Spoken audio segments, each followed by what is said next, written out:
Waalaikumsalam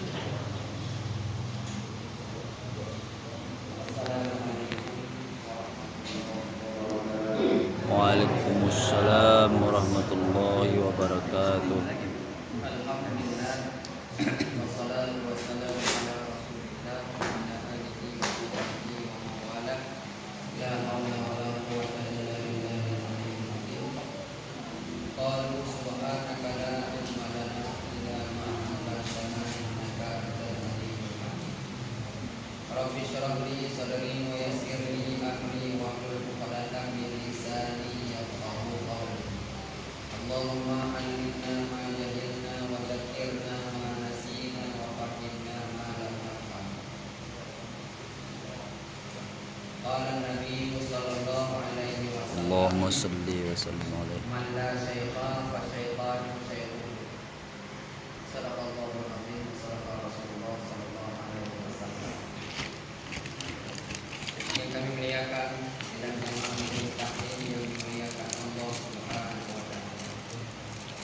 Alhamdulillah, pada malam ini kita telah dapat hadir kembali dalam rangka mencari ridha Allah Subhanahu wa taala lewat mengikuti pengajian, dan juga tadinya telah kita bacakan sama dia sebagai kewajiban kita sebagai jemaah seluruh tadi, dan juga di samping itu ada kewajiban-kewajiban yang lain bagi kita, yaitu yang utamanya adalah mengikuti pengajian supaya tidak termasuk ke dalam golongan kepada orang sesat yang tidak punya golongan, sesat yang tidak punya aliran. Ada aliran sesat, ada sesat yang tidak punya aliran. Sesat yang tidak punya aliran itulah orang yang tiada mengikuti pengajian atau tiada belajar. Walaupun ibadah orang tersebut, walaupun sembahyang, man la syaikha fa syaitanu syaikhun. Barang siapa yang tiada berguru, maka syaitanlah itu guru. Walau kadang-kadang ringan kita untuk beribadah kepada Allah, ringan kadang kita untuk hadir ke masjid sembahyang. Ada satu riwayat, rubama futiha laka abwabal aman. Ada kala atau manakala Allah bukakan bagimu itu pintu amal, pintu untuk beramal. Mudah sekali, ringan sekali kita untuk beramal. Orang sembahyang berjamaah, kita pun yang paling berdamai. Orang ikut sedikit orang sama dia, kita pun gak pernah free-free. Mulai daripada malam pertama hingga malam kedua. Kemudian orang bersedekah, kita pun banyak, ada kita bersedekah. Pokoknya ada rubama futihalaka abwabal amal, dan tidak dibukakan bagimu oleh Allah Ta'ala pintu tahu, pintu terima. Kan ini yang banyak ditangisi, ditakutkan oleh para ulama. Jadi ringan beramal, tetapi tiada dibukakan pintu untuk diterima oleh Allah Ta'ala. Itu hak Allah Ta'ala. Kadang-kadang dengan kekurangan kita, kurang paham pada masalah amal tersebut, ibadah tersebut, kadang kita tidak cari tahu, atau kadang-kadang ada kita cari tahu pada pengajian, kita ikut pengajian, tetapi sombong, lunglah, akulah, yang lain mana dikai cacing kulit, kadang seperti itu. Nah, baiklah, tadi ada kewajiban kita yang lain. Maaf saya sampaikan, pengajian, membaca sama dia, dan membayar iuran. Kemarin baru kita setor ke sana 2 bulan lalu ya. Selagi teringat saya, malam itu kita sama dia di Kediri, di Sungai, di Pekan Sungai. Mari kita lihat pelajaran, sambungan pelajaran pada kelebihan membaca la ilaha illallah. Sabda Nabi sallallahu alaihi wasallam, Allahumma salli wa sallim.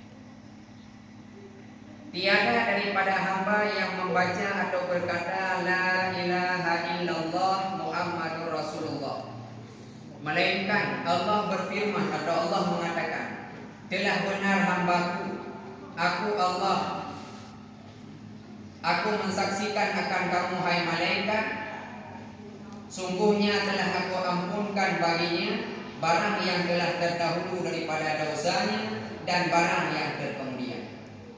Kita baca la ilaha illallah Muhammadur Rasulullah sekali aja, cuman bacanya yang melekat di hati.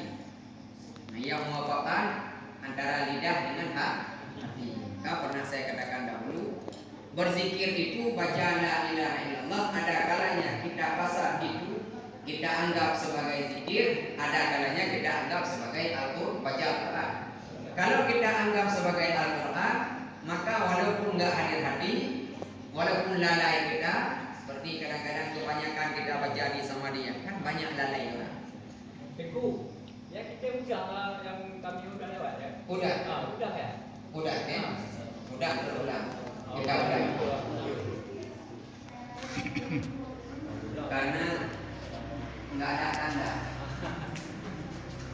Jadi ada kalanya kita berniat zikir, ada kalanya berniat baca Al-Quran. Ada kalanya Al-Quran itu kita niat zikir, ada kalanya zikir itu kita niat sebagai baca Al-Quran.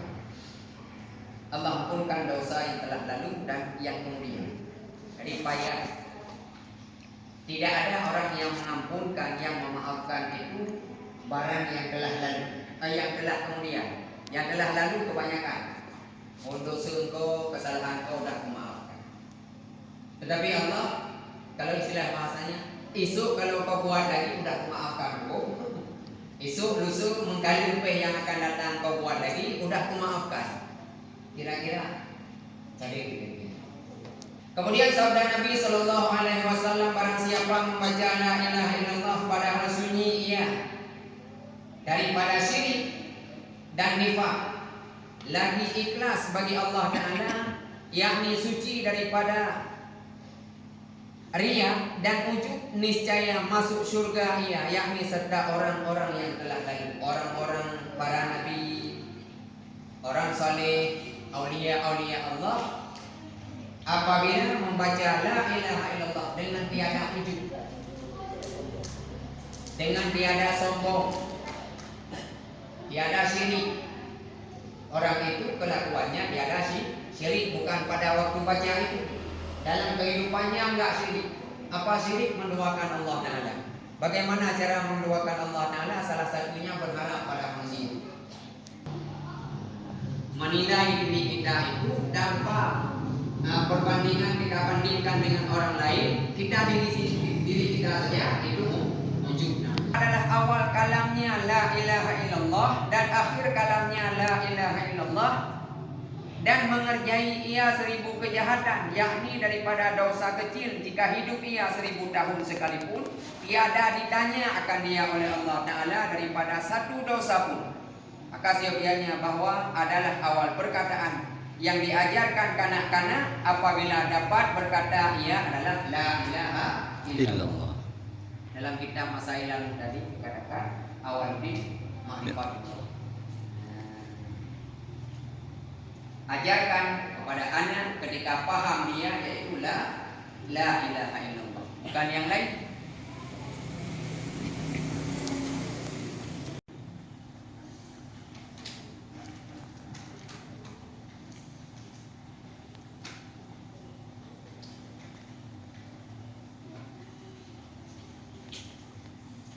Dan sabda Nabi Sallallahu Alaihi Wasallam telah mengkhabar kepada aku oleh Jibril. Kata Nabi sampaikan kepada sahabat, Jibril menyampaikan kepada mengkhabarkan kepadaku bahwasanya la ilaha illallah itu menunjukkan bagi orang muslim tatkala matinya. Jadi ketika matinya la ilaha illallah itulah orang Islam. Kata Nabi kabar daripada malaikat Jibril.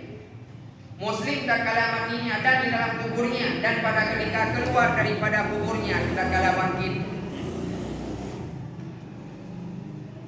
Dan kata samar Samarkandi, apabila berkata seseorang hamba akan la ilaha illallah dan hatinya pada dunia,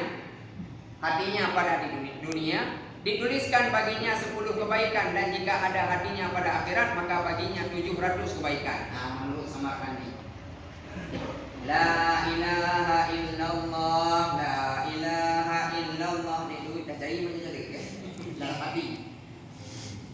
La ilaha illallah. Pokoknya hati itu dunia. Menurut Samarkandi ada 10 kebaikan, 10 pahala. Namun kalau dalam riwayat yang lain enggak hadir hati atau ingat akan dunia, itu ada pahala. Kecuali kita anggap itu sebagai baca Quran.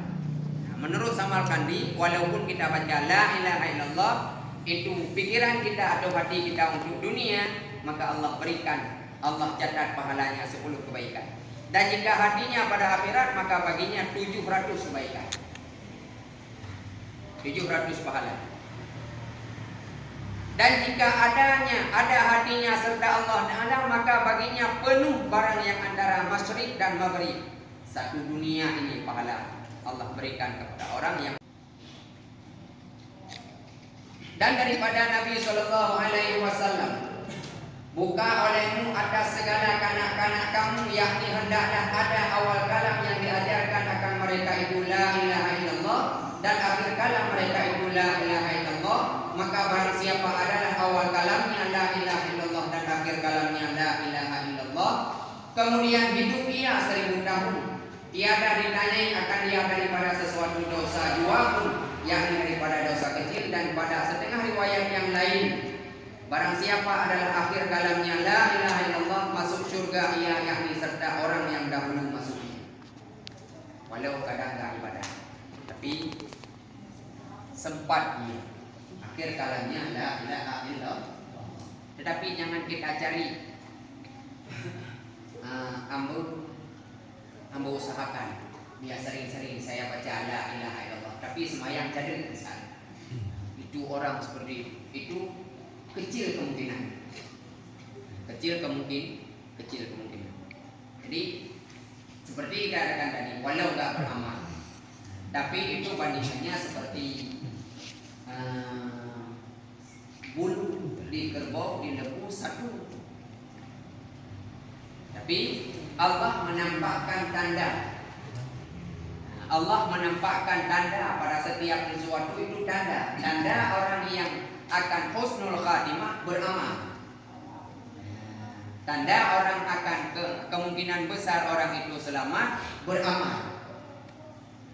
Baik kata-katanya, sering memberi salam. Kadang-kadang kalau kita ucapkan di dalam hati dengan lafaz juga macam mana? Kadang-kadang kita dalam hati, kadang-kadang malu juga ditengok-tengok orang juga, macam orang gila sambil jalan la ilaha illallah, mulut kita berkumat kamit aja kan. Nah, kalau dalam hati bisa juga sama tadi. Belum baca. Kalau Dalam hati belum baca. Maka begini, disuruh berzikir itu sampai engkau dianggap orang gila sama orang. Kita nggak berani katakan gila. Berzikirlah engkau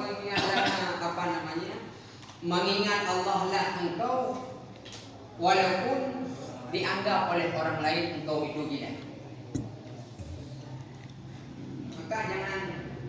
Makanya kadang-kadang begini, ada kalanya orang dianggap sombong kan? Orang dianggap sombong, nampak-nampakkan. Maka sombong itu ria, bukan pada diri kita, bukan kita ya. Yang yang menilai orang itu dengan malaikat pencatat. Allah yang Maha